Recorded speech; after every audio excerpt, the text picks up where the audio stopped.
मंगल हो, शुभ मंगल हो, शुभ मंगल मंगल मंगल हो, शुभ मंगल हो, शुभ मंगल हो, शुभ मंगल मंगल मंगल हो, नभ मंगल हो, जल मंगल हो, नभ मंगल हो, जल मंगल हो, धरती का कण कण मंगल हो, धरती का कण कण मंगल हो, शुभ मंगल हो, शुभ मंगल हो, शुभ मंगल मंगल मंगल हो, शुभ मंगल हो, शुभ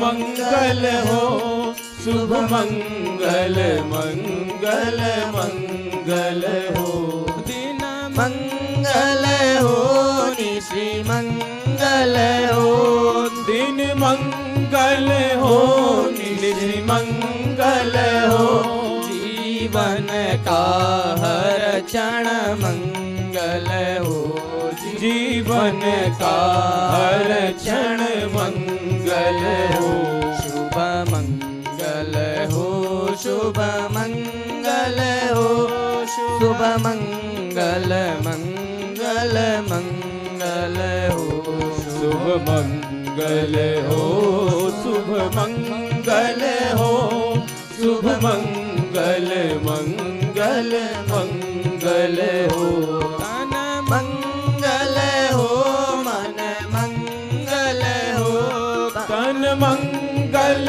हो, मन मंगल हो, श्रम से अर्जित धन मंगल हो, श्रम से अर्जित धन मंगल हो, शुभ मंगल हो, शुभ मंगल हो, शुभ मंगल मंगल मंगल हो, शुभ मंगल हो, शुभ मंगल हो, शुभ मंगल मंगल मंगल हो, मति मंगल हो, गति मंगल हो, मति मंगल हो, गति मंगल हो, मानव की हर कृति मंगल हो, मानव की हर कृति मंगल हो,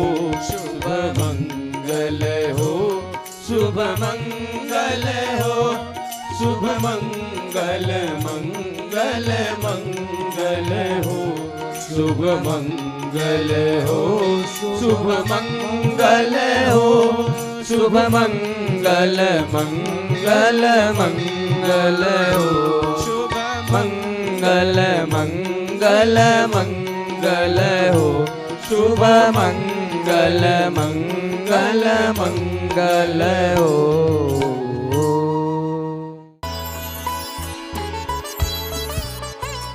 कल की चर्चा में वैदिक काल से लेकर के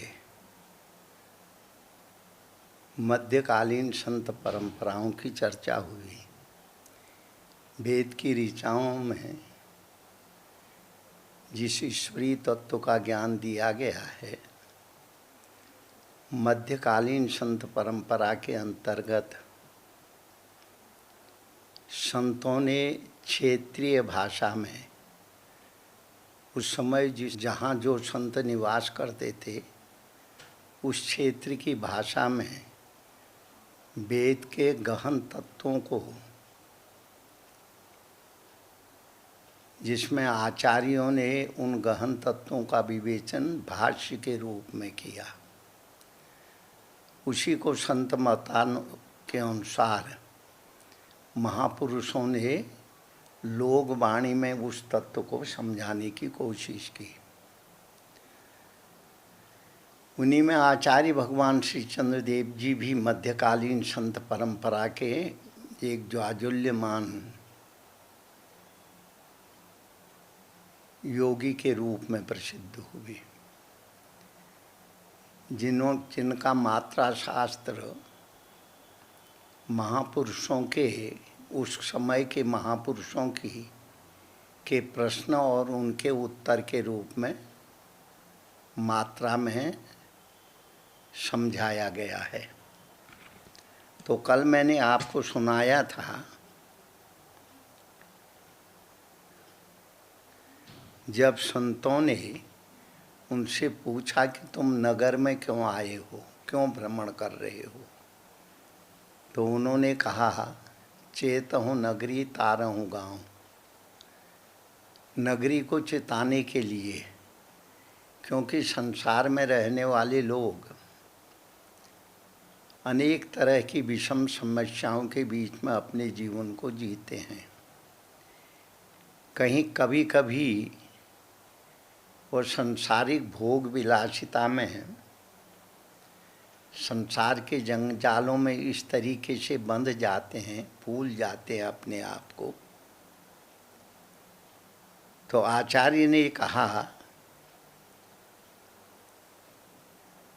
हमारे गुरुदेव जो अविनाशी थे, अविनाशी मुनि उनका नाम था, उन्होंने अगम निगम का पंथ बताया, हमें उपदेश दिया, आगम और निगम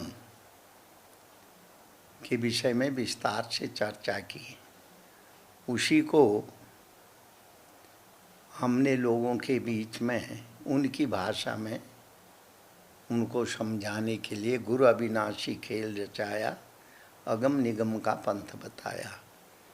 जो गुरुदेव अविनाशी मुनि ने हमको जो ज्ञान दिया था, बोध दिया था, जो प्रारंभ में वेदों की ऋचाओं के माध्यम से आचार्य परंपरा ने भाष्य के रूप में जो जनता को उनकी भाषा में समझाया था, उसी को महाराज यहाँ पे लोक भाषा के रूप में समझा रहे हैं। क्योंकि कल मैंने आपको बताया था, जब भारत में विधर्मियों के द्वारा हमारे वेद शास्त्र पुराण और भी परंपराओं का जब अपमान हो रहा था, उन ग्रंथों को जो है जलाया जा रहा था, तो उस समय लुप्त हुए वह ग्रंथ को महापुरुषों ने अपनी साधना की दृष्टि से देखा, उसी बात को लोक भाषा के रूप में जनता के बीच में उन्होंने समझाया। तो इसी को गुरु अविनाशी खेल रचाया के रूप में आचार्य भगवान श्री चंद्रदेव जी ने कहा, हमारे गुरुदेव अविनाशी मुनि जी ने हमको अगम और निगम के पंथों का लोक भाषा के रूप में जो उन्होंने विवेचन किया था, उसको हम उसी रूप में जनता को समझाने के लिए जनता के बीच में जा कर के उसका बोध करवा रहे हैं। उसी चीज़ को जो है, जो लोगों के कल्याण की विद्या थी, उसको उनकी भाषा में, क्योंकि मध्यकालीन संत परंपरा के समय संस्कृत का जो है बहुत, संस्कृत भाषा को पढ़ने और पढ़ाने पर ये जो विधर्मी लोग थे, उन्होंने प्रतिबंध लगा दिया था। संस्कृत भाषा को हेय दृष्टि से देखा जाता था। तो आचार्य जी ने इस बात का गुरु अविनाशी खेल रचाया, अगम निगम का पंथ बताया। उन्होंने अपनी जो है खेल रचाया शब्द का अर्थ इसको हमें इस रूप में समझना चाहिए। जो हमारे प्राचीन सिद्धांत थे, जो हमारी वैदिक परंपराएं थी, उसको उन्होंने अगम और निगम के मार्ग के रूप में जनता को समझाया।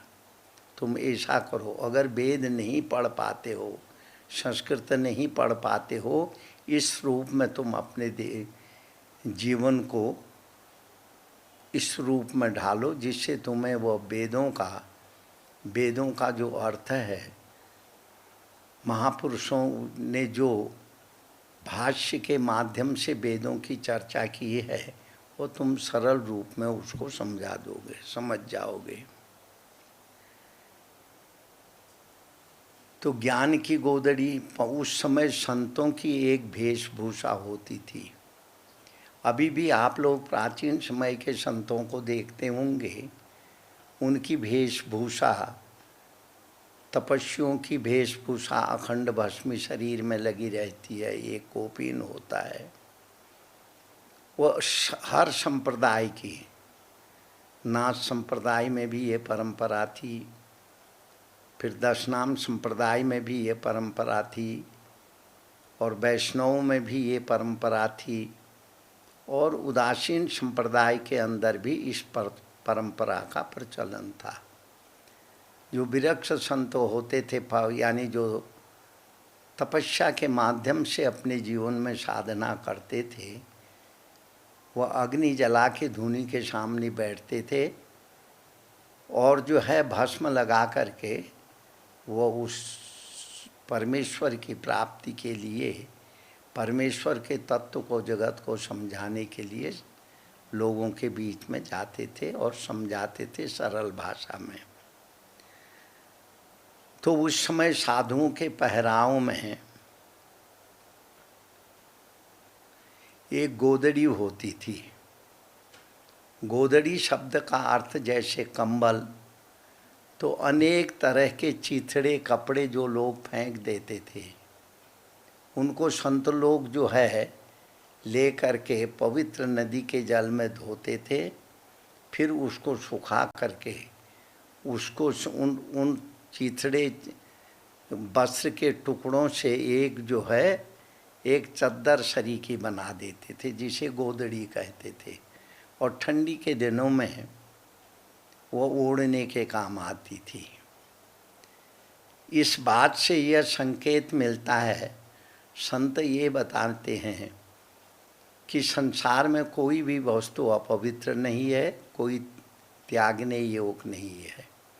जिसको लोग वस्त्रों को त्याग देते थे, उससे संत लोग अपना जो है उसको नदी के जल में धो करके पवित्र करके सूर्य की किरणों में सुखा करके और उसको जो है एक गोदड़ी के रूप में रखते थे, उसको ओढ़ते भी थे और साधना के समय उसका आसन बना करके भी उसके ऊपर बैठते थे।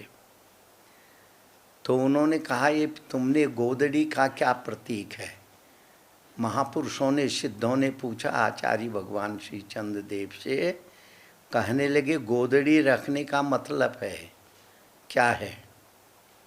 तो उन्होंने आचार्य भगवान श्री चंद्रदेव जी ने बताया, ज्ञान की गोदड़ी। देखो, ज्ञान किसी एक वस्तु की ओर संकेत नहीं करता है। भक्ति में इसलिए हमारे वैदिक परंपरा में 3 तरह की साधना बताई गई है। ईश्वर की प्राप्ति के 3 मार्ग हैं। एक है यज्ञ, दूसरा है ज्ञान, दूसरी है भक्ति जिसको उपासना करते हैं, और तीसरी है ज्ञान। कर्म के द्वारा भी हम उस सत्य को प्राप्त कर सकते हैं, किंतु कर्म में निष्कामता होनी चाहिए। करता हूँ इति मन्यते भाव से मुक्त होना चाहिए, तब कर्म के द्वारा ईश्वर की प्राप्ति होती है। कर्म 2 तरह के होते हैं, एक सकाम कर्म, एक निष्काम कर्म। अपनी कामनाओं की प्राप्ति के लिए जो कर्म किया जाता है, इसको सकाम कर्म कहते हैं। जैसे किसी देवता की उपासना की और उस देवता की उपासना में जिस विधि से कर रहे हैं उसका एक मंत्र होता है और उस मंत्र के जप की संख्या होती है। अगर इस रूप में तुम उस मंत्र का जप करोगे तो तुम्हारे जीवन में आया हुआ संकट या तुम्हारी मनोकामना पूरी हो जाएगी। इसको कहते हैं सकाम कर्म। इच्छा, प्राप्ति की इच्छा, तो सकाम कर्म के द्वारा जो यज्ञादि कर्म किए जाते, यज्ञ नाम होता है बरतने का, करने का। गीता में भी भगवान ने कर्म के अलग रूप बताए हैं। कर्म के रूपों का वर्णन करते हुए भगवान कृष्ण अर्जुन से कहते हैं दिव्य यज्ञ, योग यज्ञ आदिक, ऐसे अनेक यज्ञों का नाम बताया है। अगर उन यज्ञों के कर्म में सकामता रहेगी, जैसे तुम किसी के यहाँ गए और वहाँ तुमने दिन भर मजदूरी की और शाम को उस जिसके यहाँ काम किया था तुम्हें उसका दिन भर की मजदूरी तुम्हें दे दी गई, तुमने कोई परमार्थ नहीं किया, तुम्हें मजदूरी पैसे की इच्छा थी और उसको काम कराने की इच्छा थी। तुम जब काम किए उसने उसके बदले तुम्हें मजदूरी दे दी, बस हो गया, दोनों का संबंध बराबर।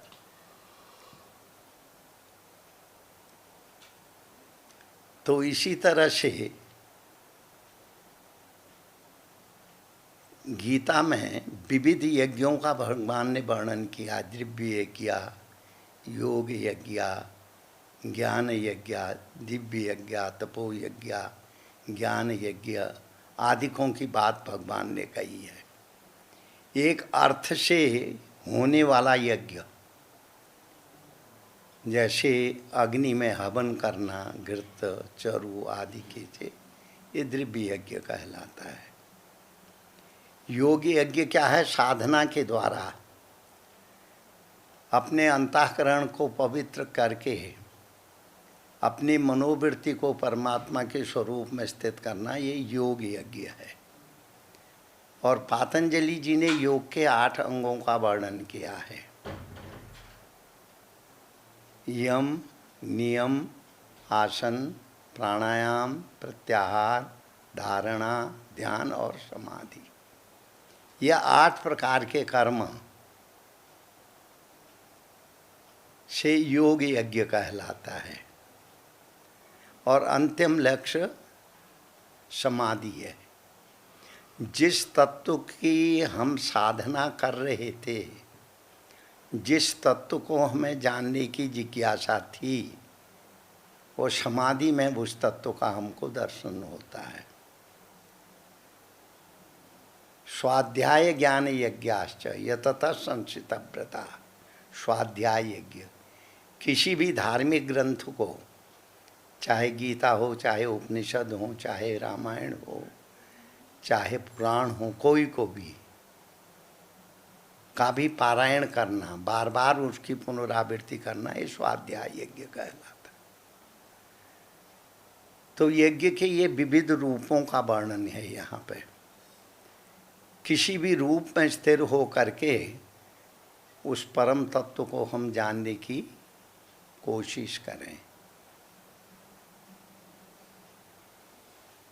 यततः संचितव्रतः, जो अच्छे व्यक्ति हैं, दिव्य यज्ञ, योग यज्ञ, स्वाध्याय यज्ञ, यततः संचितव्रतः, तो महापुरुष इस रूप में जो है उस ईश्वर को जानने की कोशिश करते हैं। तो आचार्य यहाँ पर कहते हैं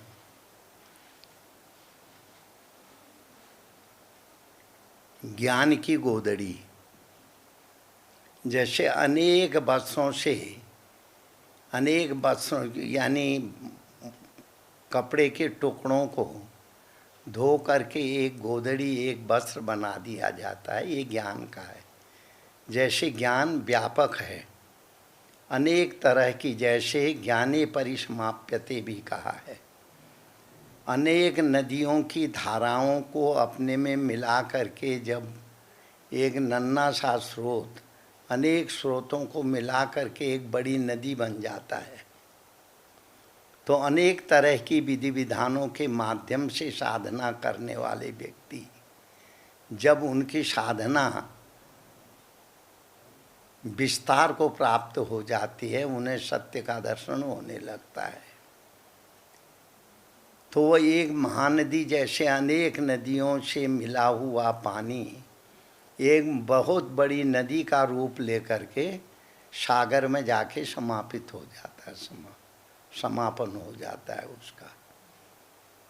तो उसी तरह से अनेक तरह की विधि विधानों के माध्यम से, अनेक तरह के चिंतनों के माध्यम से, जिसमें भगवत तत्व जो है का वर्णन किया गया है, इसके स्वाध्याय के माध्यम से जो हम जानते हैं, इसी को आचार्य भगवान श्री चंद्रदेव जी ने ज्ञान की गोदड़ी कहा है। अनेक वस्त्रों से छीनी गई हुई वो गोदड़ी जैसे हमें ठंडी से बचाती है। जब हम ज़मीन में सोते हैं तो वो उसके कंकर पत्थरों से हमें बचाती है। जब हम यात्रा में जाते हैं तो उसको ओढ़ लेते हैं तो बरसात से हमें वो बचाती है। तो अनेक तरह की आपदा विपदाओं से मन के संकल्प और विकल्प में जो एकत्वता का भान करती है, उसको ज्ञान गोदड़ी के रूप में आचार्य भगवान श्री चंद्रदेव जी ने कहा है। और भी इसकी अधिक व्याख्या हो सकती है।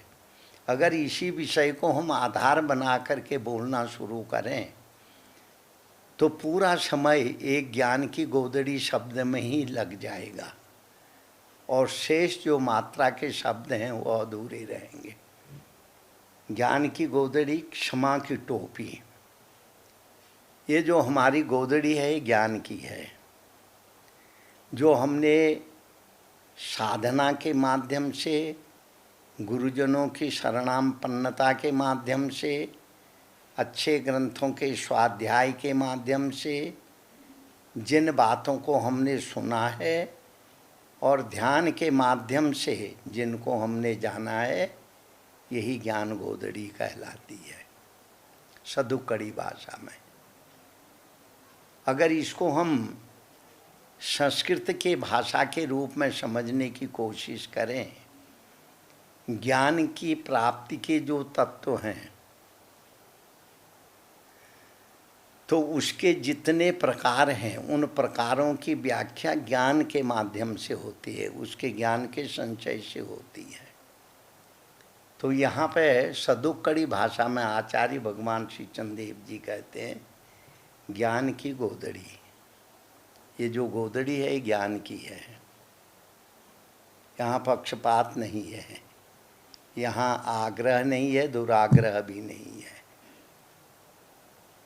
फिर कहते हैं क्षमा की टोपी, सिर के बांधने के लिए एक टोपी रखते हैं पहले। तो ये टोपी क्यों रखते हैं? कहते हैं क्षमा की टोपी।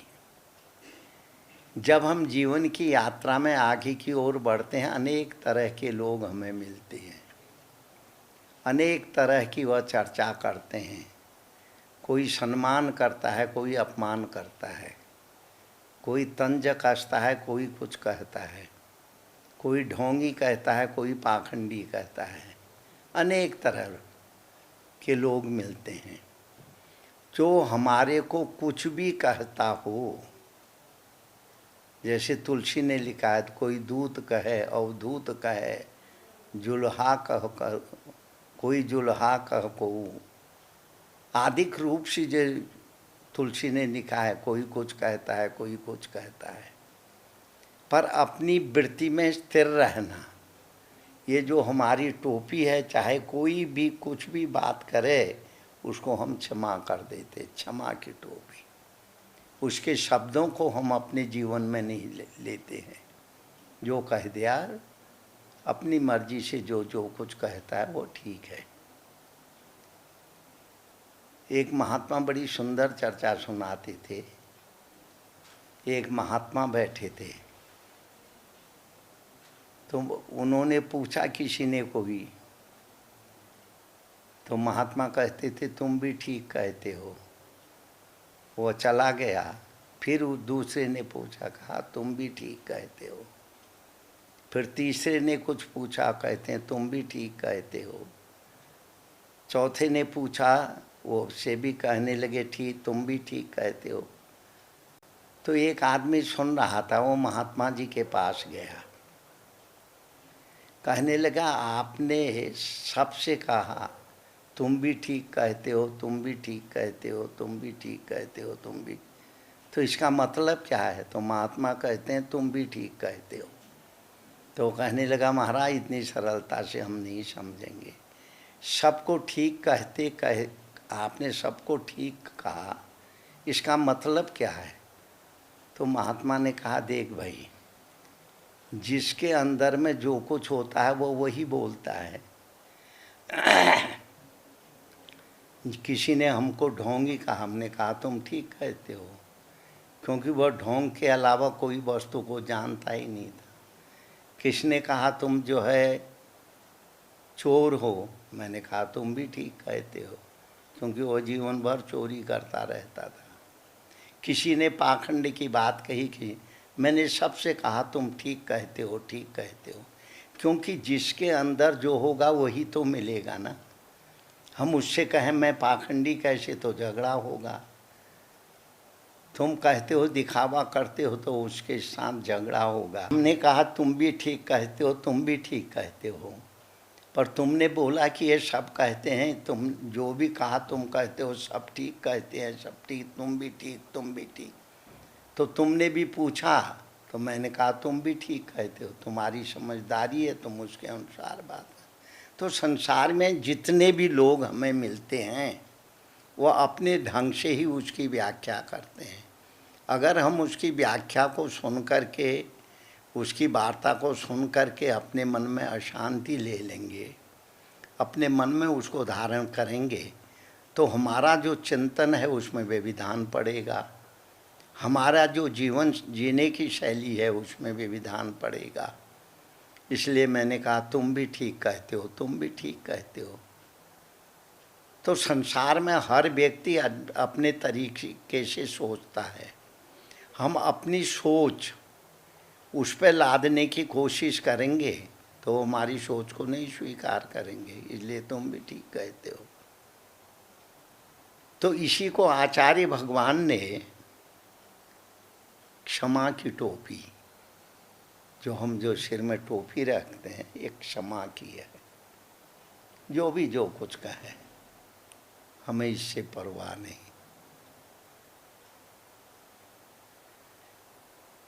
इसके पश्चात यत का आड़बंद, जो हम लंगोटी बांधते हैं, और लंगोटी जिसमें हम और रस्सी में लटकाते हैं लंगोटी को, यह यत का है, संयम का। कोई भी जैसे इंद्रियों में, जैसे हमारी सुनने की क्षमा, अनुकूल बात सुन के प्रसन्न हो जाते हैं, प्रतिकूल बात सुन के गुस्से में हो जाते हैं।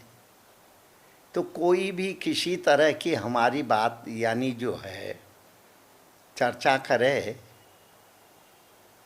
उस समय किसी की बात को से नाराज न हो करके अपने ऊपर संयम करे। यह यत का आड़बंद है लंगोटी लटकाने का। और शील लंगोटी यत के यानी संयम की रस्सी में जब शील रूपी लंगोटी को पहन लोगे तो तुम्हारी इंद्रियां कभी भी बहिर्मुख नहीं होंगी। इंद्रियां बहिर्मुख तब होती हैं जब हम इंद्रियों के अधीन हो जाते हैं। काम तब पनपता है जब हम किसी रूप के अधीन होते हैं।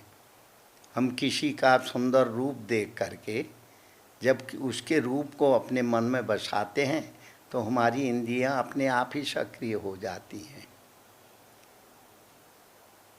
तो शील लंगोटी, इसकी भी व्याख्या बहुत अधिक रूप में की जा सकती है, किंतु मात्रा के अर्थ को समझाने के लिए जत का आड़बंद शील लंगोटी। ये जो हम आड़बंद पहनते हैं ये यत का है, संयम का है। इसमें असंयम नहीं होता है, यह कभी टूटता नहीं है, यह कभी गिरता नहीं है, यह कभी खोला नहीं जा सकता है। तो इसमें शील रूपी जब हम लंगोटी पहन लेते हैं तो इंद्रियां कभी भी बहिर्मुख नहीं होती हैं और इंद्रियां हमेशा सत का चिंतन करते हुए, संयम का चिंतन करते हुए वो उस रास्ते पे चलती हैं।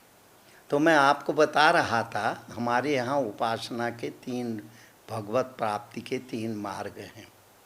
एक कर्म के द्वारा, कर्म कहते हैं यज्ञ को, कर्म के द्वारा भी हम सत्य को जान सकते हैं, पहुँच सकते हैं सत्य तक, पर उसमें निष्कामता होनी चाहिए, सकाम कर्म नहीं होना चाहिए।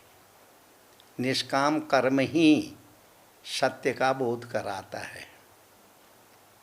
अगर हम निष्काम कर्म करेंगे तो हमें भगवान की प्राप्ति होगी, यह सत्य है।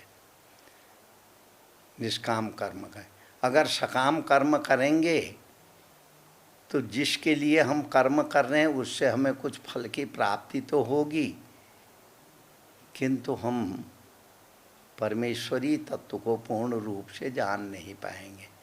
जैसे किसी को भूख लगी हो, रोटी खा लिया, भूख से तृप्ति हो गई, तो क्या फिर भूख नहीं लगेगी? फिर भी लगेगी। तो यह है जत का आड़बंद शील लंगोटी। इसके पश्चात का है अकाल खिंता, सत्य की शैली। इस विषय में चर्चा हम लोग कल करेंगे। अकाल खिंता, सत्य की शैली। शैली एक जो है पहनी वो सत्य की होनी चाहिए। कहने का तात्पर्य यह है सत्य को हमेशा धारण करो। सत्य ही जीवन को यथार्थता के मार्ग पर ले जाता है, सत्य ही जीवन में शांति की प्राप्ति करवाता है।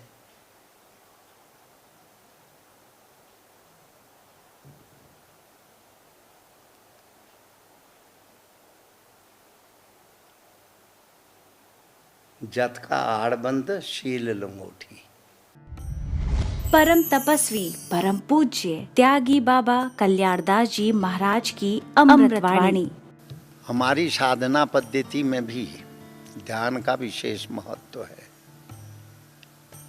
ध्यान के माध्यम से हम अपनी इंद्रियों को, अपने मन को वश में करते हैं। मन का जो भटकाव है वो रुक जाता है, वह परमात्मा की वह दिव्य अनुभूति का संचार होने लगता है।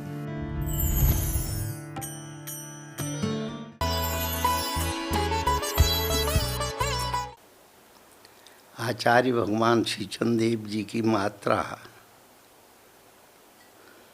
का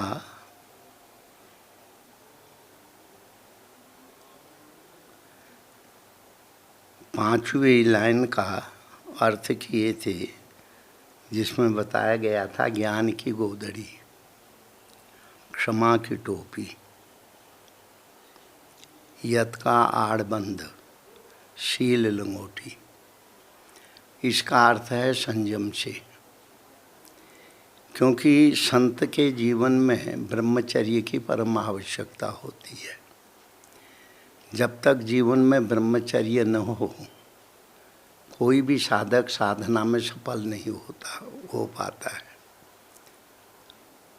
अगर साधना में सफलता नहीं मिली तो वो जिस लक्ष्य की ओर साधक चला है अपने लक्ष्य को प्राप्त नहीं कर सकता है।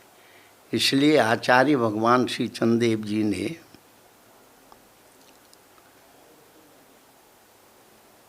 ज्ञान की गोदड़ी, क्षमा की टोपी। गोदड़ी जो है, अनेक, कल मैंने समझाया था आपको, अनेक तरह के जो फटे पुराने कपड़े होते हैं उनको धो करके शुद्ध करके फिर महात्मा महापुरुष लोग उसकी गोदड़ी बना लेते हैं ठंडी से बचने के लिए। तो यहाँ कहा है ये गोदड़ी क्या है, ज्ञान की है।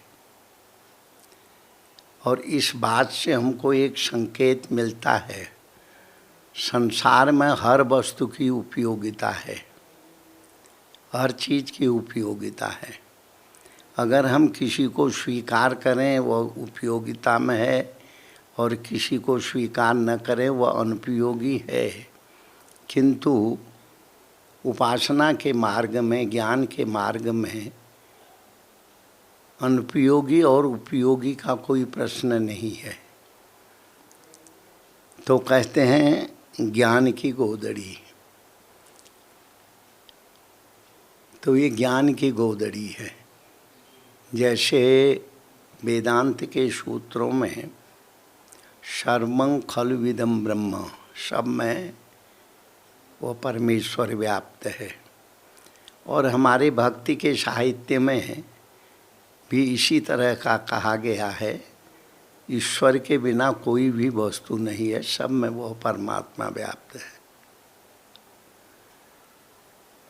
और इससे भी आगे बढ़कर के गोस्वामी तुलसीदास जी ने एक शब्द उच्चारण किया है, यद्यपि ब्रह्म अखंड अनंता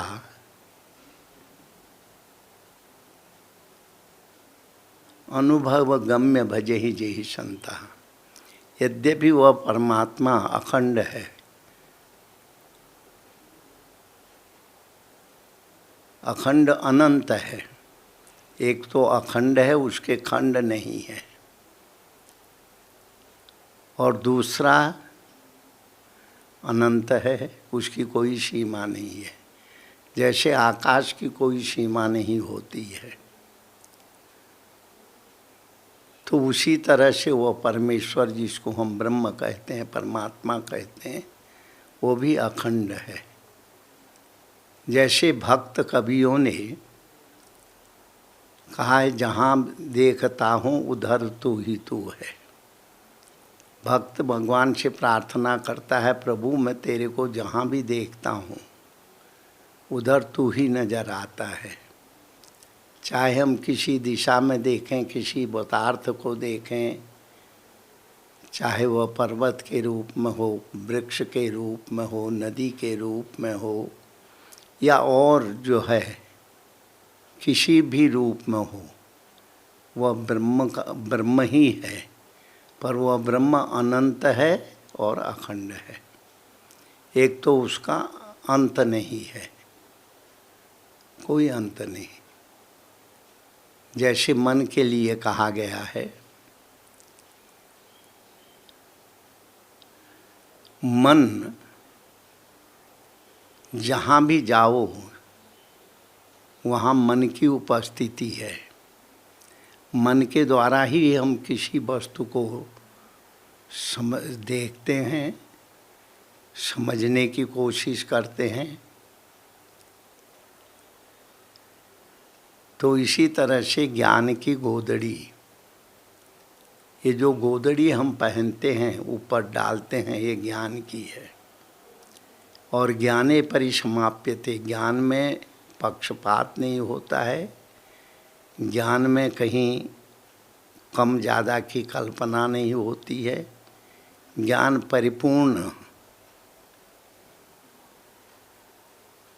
परिपूर्ण है।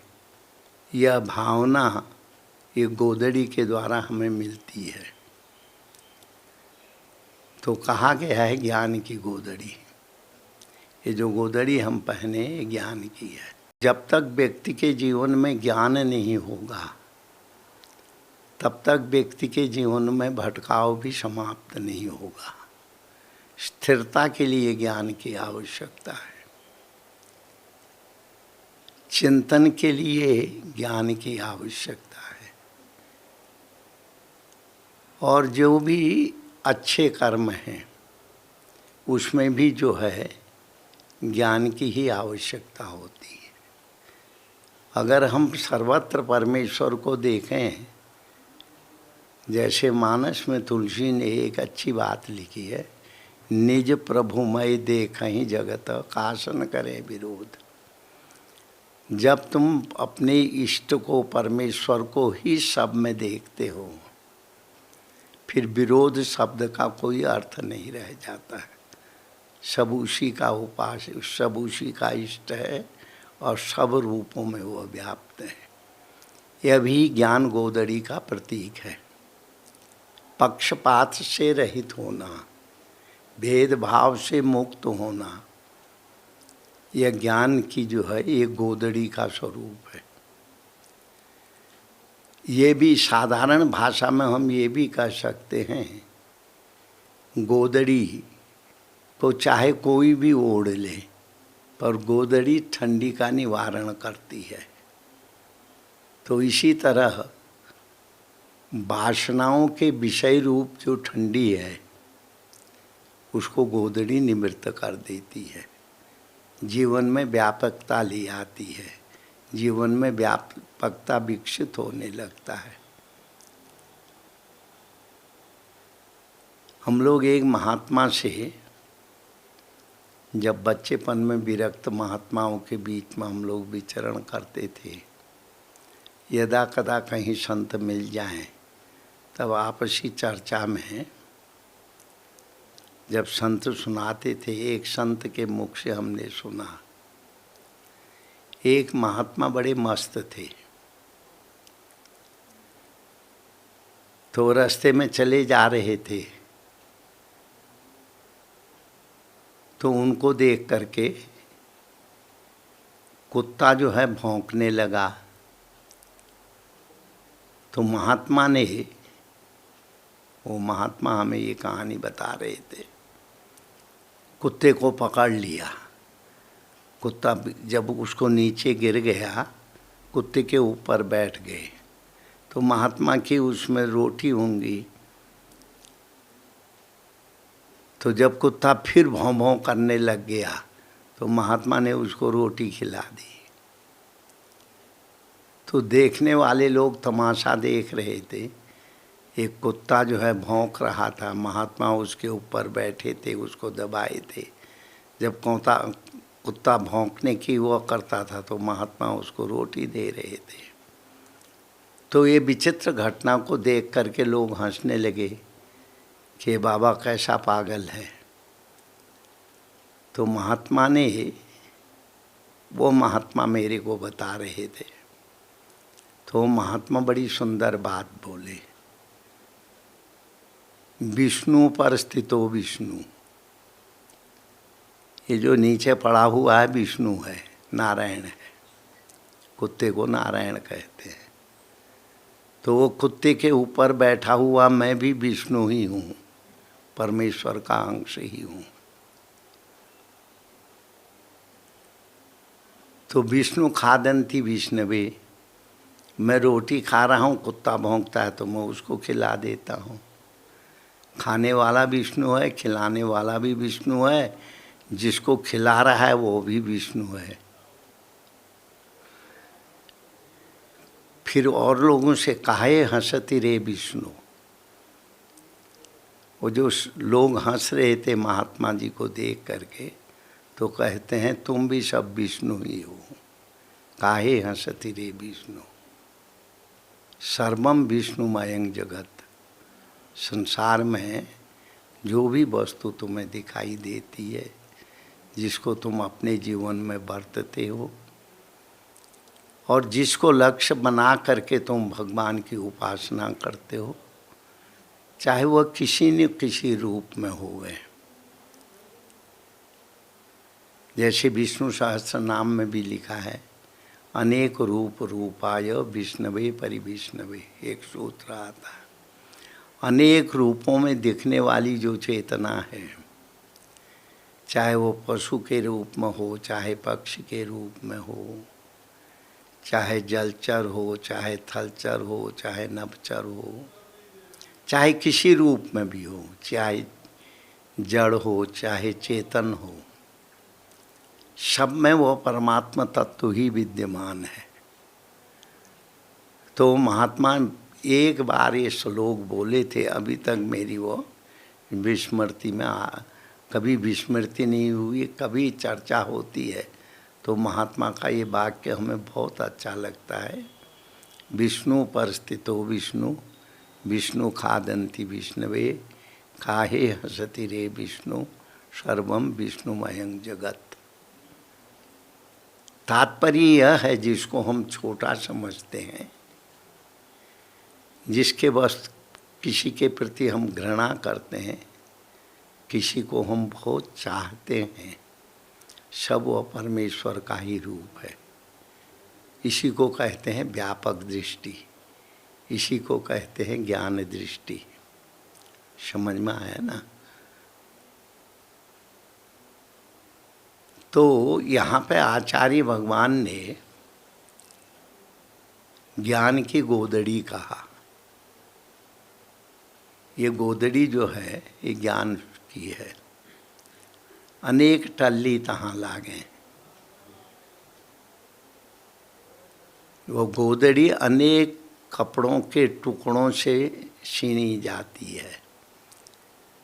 कोई गरम कपड़ा भी होता है, कोई सूती कपड़ा भी होता है, कोई ऊनी कपड़ा भी होता है। तो अनेक टल्लियाँ, अनेक चीज़ें उस गोदड़ी में, अनेक तरह के कपड़े लगते हैं, तो वह एक गोदड़ी बनती है। तो विविध तरह की जो विचारधाराएं हैं हमारे जीवन में जो उठती रहती हैं, तो ये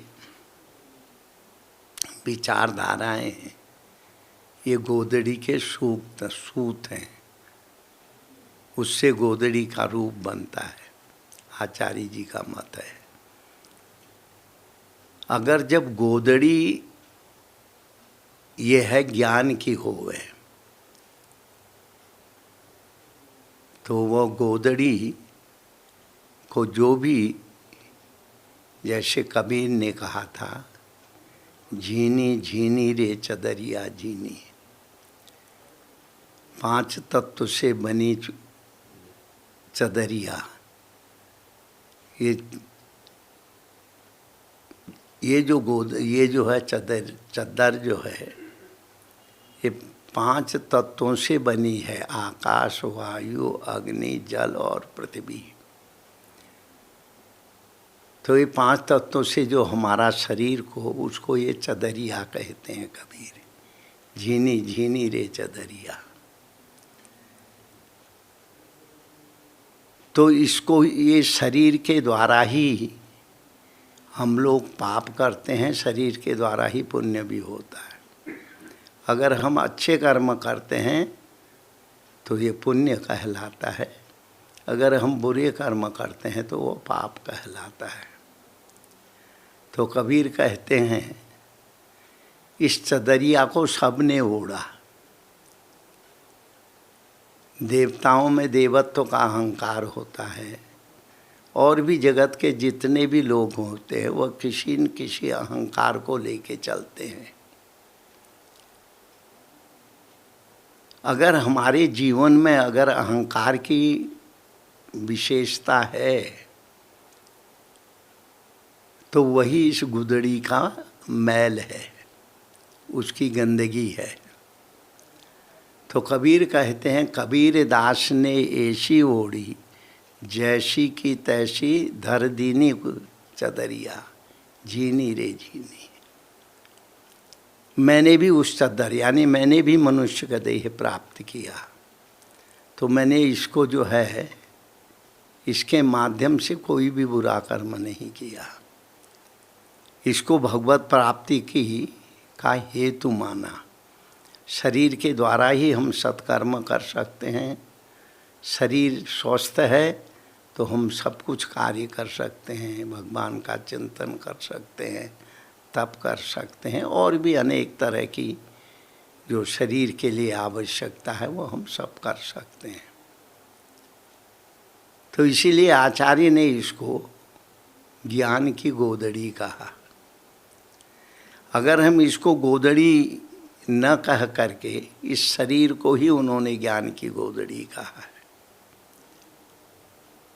तो आचार्य कहते हैं कि जब अच्छे विचार होते हैं, बुराइयां नहीं होती है, संकेत देते हैं ईश्वर, तो वह चदरिया कभी भी मैली नहीं होती है, वो गोदड़ी कभी भी गंदी नहीं होती है। जैसे आकाश हमेशा निर्मल का निर्मल रहता है, चाहे तूफान चले, धूल उड़े, पानी बरसे, गर्मी पड़े, तो आकाश की निर्मलता कभी उससे प्रभावित नहीं होती है, वह हमेशा शुद्ध रहता है। तो इसी तरह से जो ये ज्ञान की गोदड़ी है, इसको जो भी इस रूप से व्यक्ति स्वीकार करता है, तो फिर ये गोदड़ी कभी भी गंदी नहीं होती है। यह शरीर भगवत प्राप्ति का हेतु बन जाता है, भगवत ज्ञान का हेतु बन जाता है। इसके पश्चात आचार्य समझाते हैं क्षमा की टोपी, क्षमा कर देना। क्योंकि संसार में क्षमा एक बहुत अच्छी चीज़ है। किसी ने हमारा अपराध किया, अनावश्यक हमको सताने की कोशिश की, अनावश्यक हमारे रास्ते का वो जो है मैं आकर के हमको तकलीफ़ देने लगा, उसको क्षमा कर दो। इसको टोपी कहा है, सिर में जो टोप रखते हैं, ये क्षमा की टोपी है।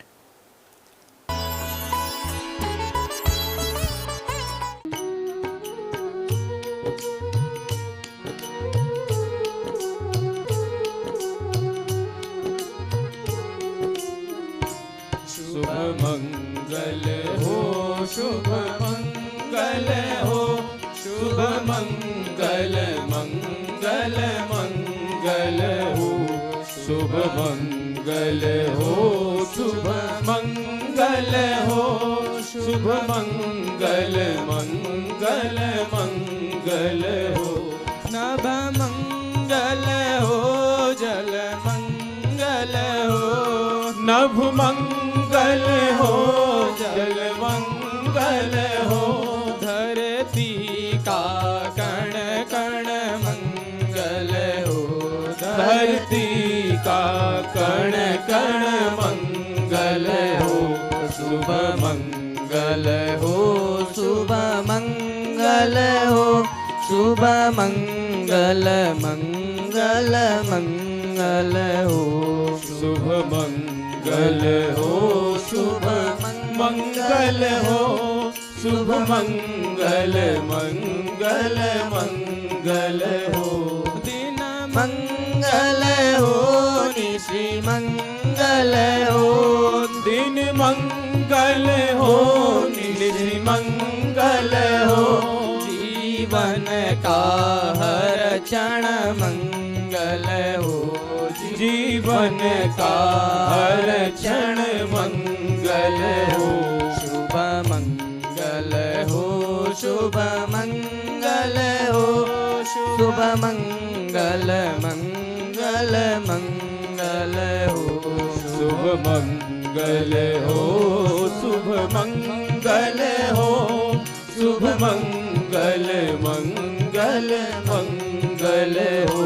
तन मंगल हो, मन मंगल हो, तन मंगल हो, मन मंगल हो, श्रम से अर्जित धन मंगल हो, श्रम से अर्जित धन मंगल हो, शुभ मंगल हो, शुभ मंगल हो, शुभ मंगल मंगल मंगल हो, शुभ मंगल हो, शुभ मंगल हो, शुभ मंगल मंगल मंगल हो। मति मंगल हो, गति मंगल हो, मति मंगल हो, गति मंगल हो, मानव की हर कृति मंगल मंगल हो, मानव की हर कृति मंगल हो, शुभ मंगल हो, शुभ मंगल हो, शुभ मंगल मंगल मंगल हो, शुभ मंगल हो, शुभ मंगल हो, शुभ मंगल मंगल मंगल हो, शुभ मंगल मंगल मंगल हो, शुभ मंगल मंगल मंगल हो।